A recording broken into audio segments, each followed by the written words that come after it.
this project we discovered that if you put a layer of, so here we just have a layer of foam with holes in it, keeping these two layers apart. And if we discovered that if instead of a foam you put, it's called Velostat, it's basically these plastic bags that they package electronic components in. It's I think it's a carbon-based or a carbon-infused polymer, like it's a plastic.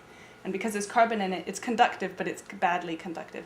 But if you apply pressure to it, it gets more conductive. So you can use it to make a pressure sensor by just sandwiching it in between two layers of conductive. You could use aluminium or aluminium foil, but we use conductive fabric because we're working with fabric. So yeah, we got a residency at a place at Lemur that makes electronic robots.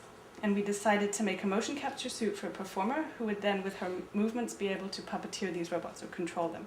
So she would create the music that she dances to. And this was the suit we made. So it's kind of a full-body motion capture suit that's just made out of these pressure sensors. And we apply them to the joints, so pressure is actually kind of angle in a way.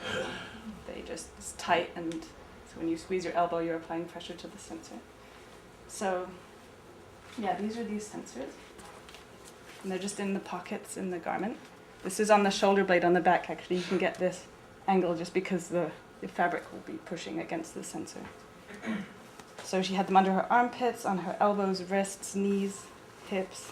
These were the pants, and we just used regular fabric snaps to connect the connections from the pants to the top, so she could take this thing off and put it on again.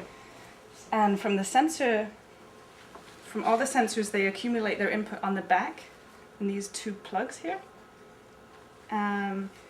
through conductive fabric traces. So this is also stretch conductive fabric cut into thin strips, and the resistance is less than if we were to use conductive thread.